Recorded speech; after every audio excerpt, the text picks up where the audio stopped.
Hi, this is Gary, the Fret Muse here at J&W Music. Come back often. We're going to learn about different things you can have fun with your equipment, different ways to use it, maybe how you work on your guitar, how you play certain passages. A lot of fun stuff you're going to learn here.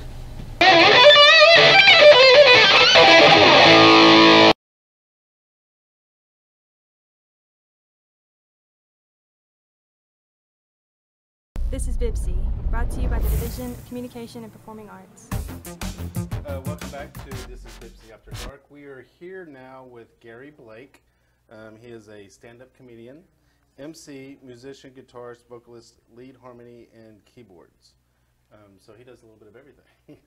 He's also worked on some LA film prizes, so we'll get him to talk about that in a little bit. But first, Gary, tell me a little bit about yourself and kind of how you got into music and stuff like that. Much like John, I was born and raised here. I got into music pretty serious into high school. I've been playing guitar 46 years, since I was 8 years old, because my dad couldn't play. He tried to play his guitar and he couldn't play, so he put it in the closet, so I naturally took it out because I was told not to touch it.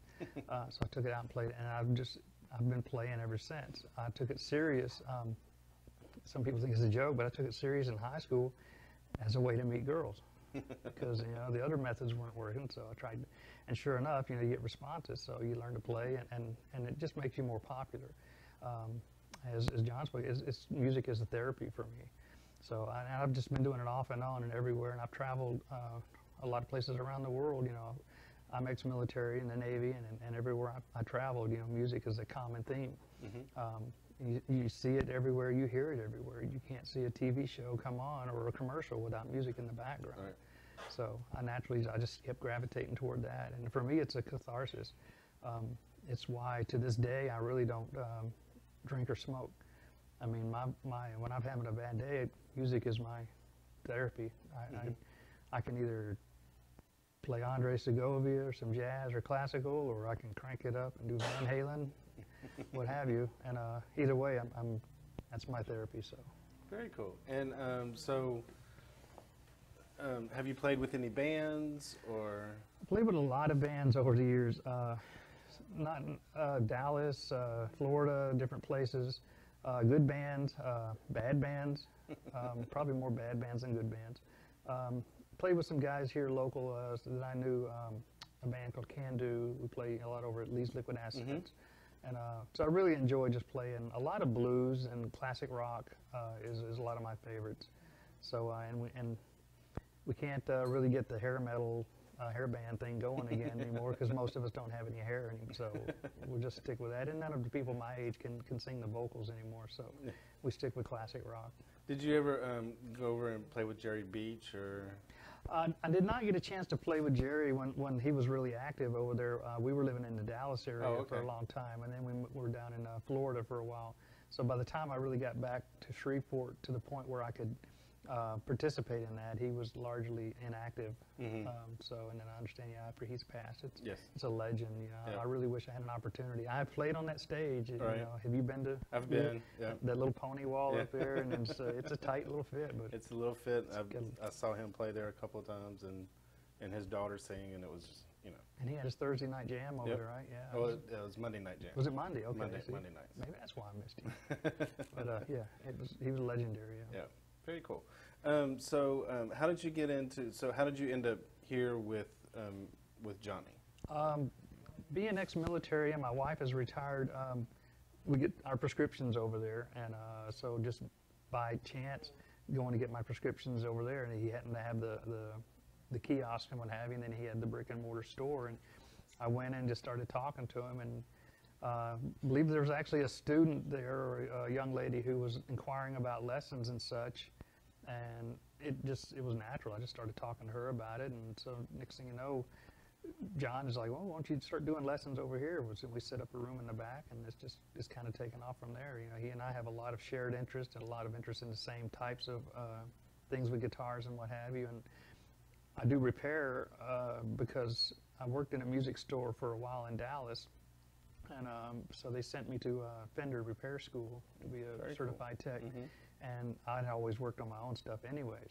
And so it's just kind of a natural, and we're using it as a, you know, as a revenue stream, you know, to offer full service in John's store. So what do you teach? Like what genres? I mean, I know there.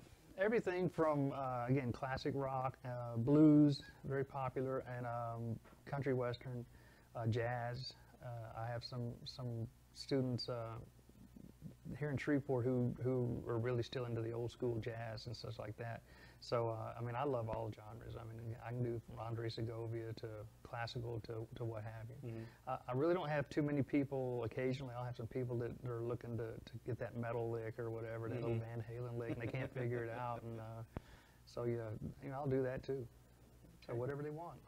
What is there one that you prefer over the other, or? My preference is naturally blues. All forms, all genres of music really are based off of blues anyways, whether it's country western or classic rock or what have you. The blues scale covers everything. The chord progressions are very similar. So yeah, blues is probably my favorite. Okay. Do you have a blues artist that you like? I kind of go old school, and I really like old blues. I like B.B. King.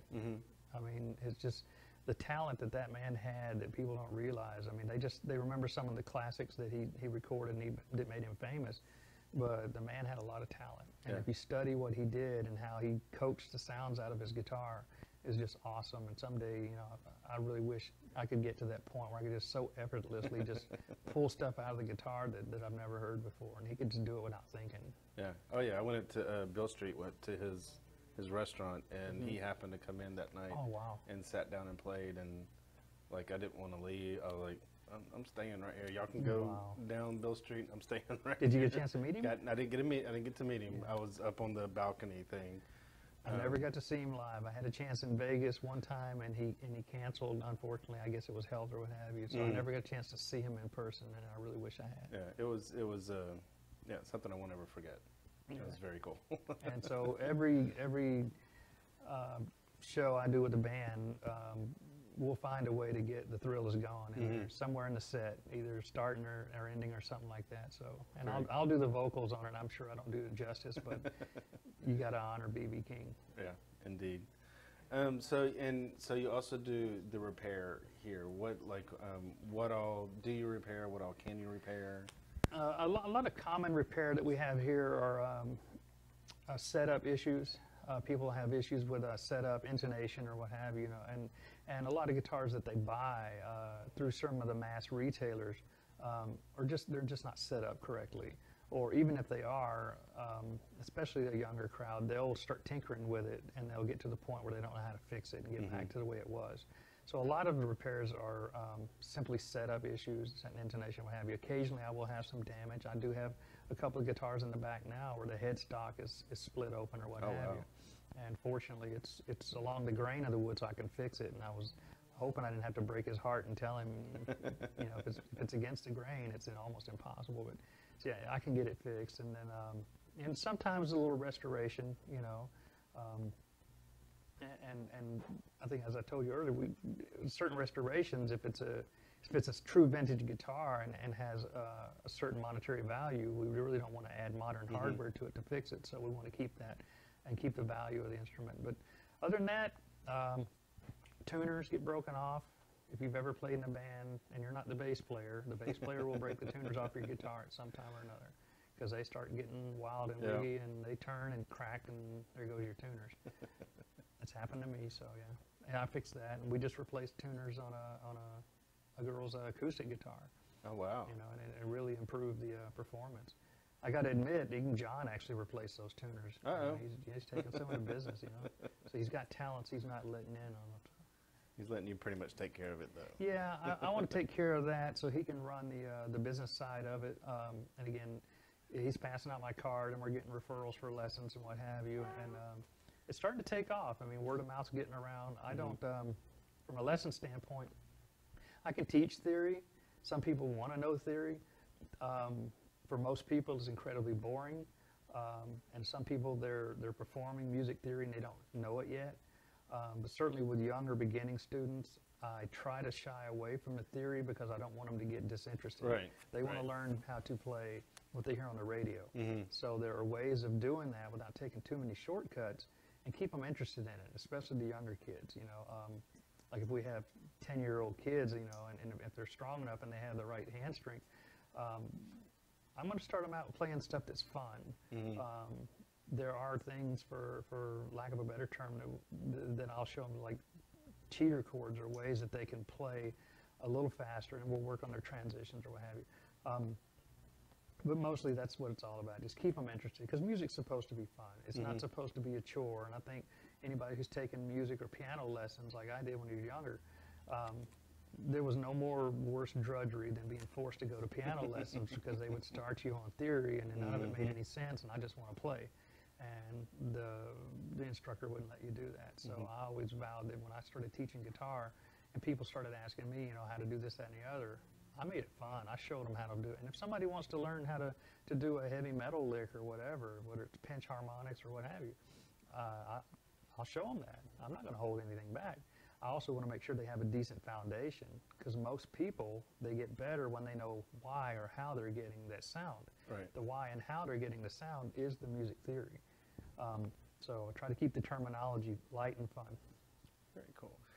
And do you have an instrument that you prefer over others, or? Well, certainly electric guitar, bass. I really enjoy getting a good bass groove going. I have not played bass in bands as a rule. I have substituted and played bass in bands, and it's a lot of fun. But you know, electric guitar and acoustics. And, I just went over to Dallas with a family friend. Then they've got a new church going on over there, and so I went over and assisted them with their music program, and I'll probably start playing with them when I'm over in Dallas or something like that. So, cool. And it was all I could do to not end, you know, the church hymns with a Van Halen lick. It was tough. I bet. I did play some, but not during the service. Not during the service. Yeah, oh, they're regular people. I mean, They like yeah, the music. They, Just, they might have, you know, got a kick out of it. it's hard to get Amazing Grace to sound like that, you know. But hey, Very cool. And so you've worked with the LA Film Prize as well. yes, yeah, I've worked with mostly with a young man, Colby Doler.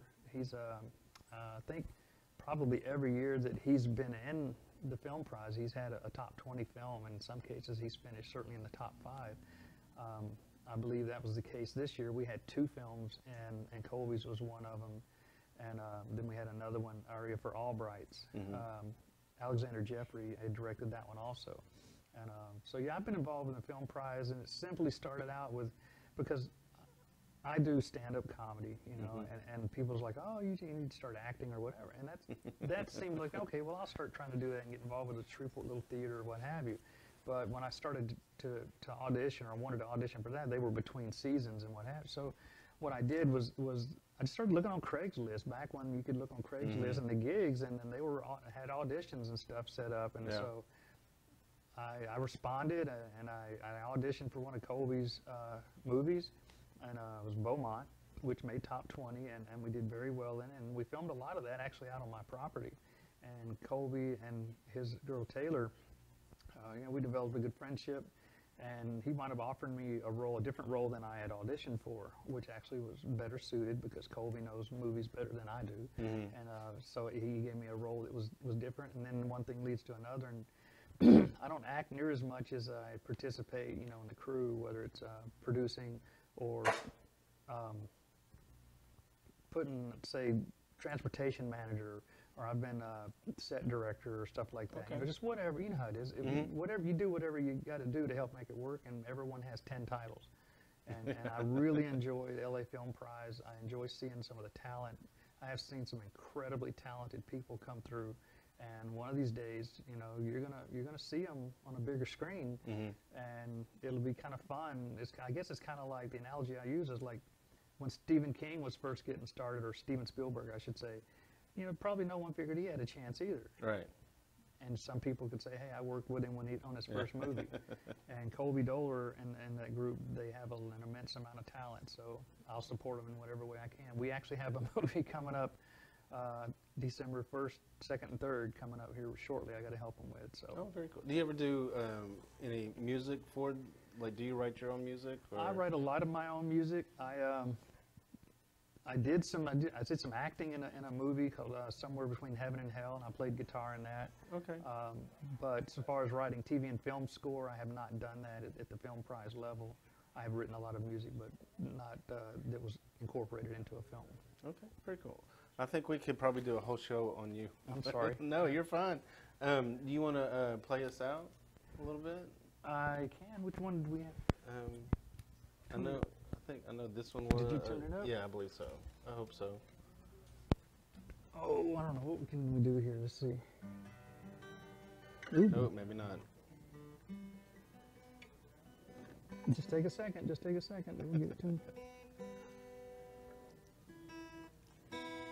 Always that E string, huh? Yeah. It's some old school. Do you remember like Dan Fogelberg? Oh yeah. Oh, So yeah. like we can do something like that. Okay, let's see. No, it's not. It's out of tune.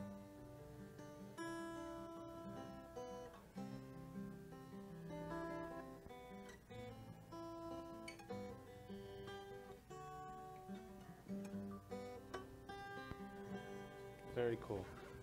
Thank you for watching. We're come out and see Johnny and his wife and Gary out here at JNW Music, and we will see you next time.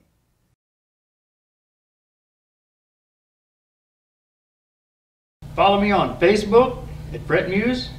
Subscribe to YouTube at Brett Muse.